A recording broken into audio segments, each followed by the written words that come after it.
حي على الفلاح.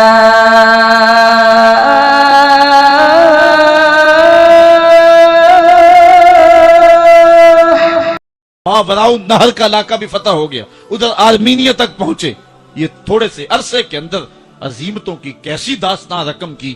اقبال تڑپ کے کہتا ہے دی ازانے کبھی یورپ کے کلیساؤں میں، کبھی افریقہ کے تپتے ہوئے صحراؤں میں، دشت و دشت دریا بھی نہ چھوڑے ہم نے، بحر ظلمات میں دوڑا دیے گھوڑے ہم نے.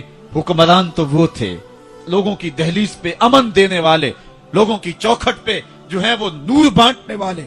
حضرت عمر جن کو تخت حکومت پہ بیٹھتے تھے، اور ان کا تخت کو سونے زبرجد کا نہیں تھا، مسجد نبوی کی چٹائی تھی، اور سارا دن وہاں بیٹھ کے لوگوں کی باتیں سنتے. اور جب رات کے اندھیرے گہرے ہوتے، عمر بھیس بدل کے مدینے کی گلیوں کا گشت کرتے. کہا تمہارے گھر سے دھواں نکل رہا ہے اور بچے رو رہے ہیں، ان کو کھانا کیوں نہیں دیتی؟ کہنے لگی عمر کی جان کو رو رہی. عمر کے پاؤں تلے سے زمین نکل گئے. کہا کیا ہوا؟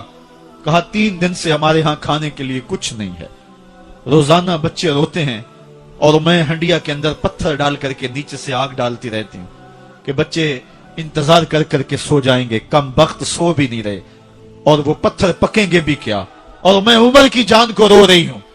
حضرت عمر کا کلیجہ دہلنے لگا.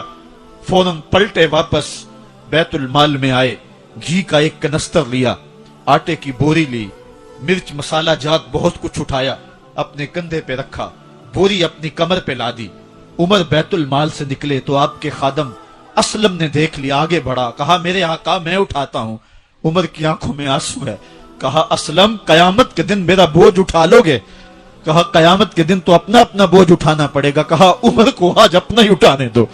حضرت عمر وہ گھی کا کنستر اور وہ آٹے کی بوری سر پہ اٹھائے ہیں اور اس خاتون کے گھر جاتے ہیں اور دستک دیتے ہیں. وہ جب دیکھتی ہے اس کی جان میں جان آ جاتی ہے. کہا جلدی جلدی آٹا گوندو، اور عمر سبزی کاٹنے لگ جاتے ہیں. حضرت عمر رضی اللہ تعالی عنہ سبزی تیار کر دیتے، ادھر آٹا گند جاتا ہے، اور پھر اوپر چولہا رکھا جاتا ہے، چولہے کے اندر آگ رکھی جاتی ہے، وہ کھانا پکانے لگتی ہے، آگ بجھتی ہے. تاریخ نے لکھا ہے آگ بجھنے لگتی ہے، عمر جھک کر کے پھونکے مارتا ہے. عمر جھک جھک کے پھونکے مارتا ہے. کھانا پک گیا اور بچوں کے سامنے کھانا رکھ دیا. بچے کھا رہے ہیں. اب بچے رو رو کے نڈال ہو چکے تھے. حضرت عمر اپنے ہاتھوں کو اور اپنے گھٹنوں کو اور اپنے پاؤں کو زمین پہ لگا کے، جس طرح بکری کا بچہ چلتا ہے ویڑے کے اندر، کبھی ادھر چلتے ہیں کبھی ادھر چلتے ہیں، تاکہ بچے مجھے دیکھ کے خوش ہوں اور دل میں کہتے عمر جتنا رلایا ہے اب اتنا ہنسانا بھی پڑے گا. تو کبھی عمر امیر المومنین، یہ میں کسی آج کے جو ہے وہ لوگوں کے ووٹوں پہ منتخب ہونے والے حکمران کی کہانی نہیں سنا رہا، میں اس عمر کی کہانی سنا رہا ہوں جو 23 لاکھ مربع میل کا حکمران ہے، آدھی دنیا کا بادشاہ ہے. حضرت عمر جو ہے جس طرح بکری کا بچہ چلتا ہے، اس طرح اپنے ہاتھ اور اپنے گھٹنے زمین پہ ٹیک کر کے جو ہے وہ اس طرح چلتے ہیں. بچے عمر کو دیکھ کے مسکراتے ہیں. جب بچے مسکرانے لگے تو حضرت عمر نے اس خاتون سے کہا بڑھیا عمر کو معاف کر دے. اس نے کہا تو اتنی ہمدردی کیوں کرتا ہے؟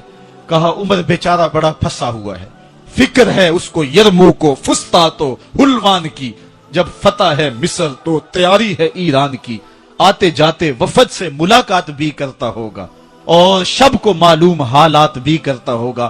کانٹوں میں الجھی ہوئی بیچارے کی جان ہے، نیند اس کو بھی آتی ہے، آخر وہ انسان ہے، میری بہن عمر کو معاف کر دے. اس نے کہا نانا عمر کی بات میرے سامنے نہ کر، قیامت کا دن ہوگا، عمر کا گریبان ہوگا اور میرا ہاتھ ہوگا.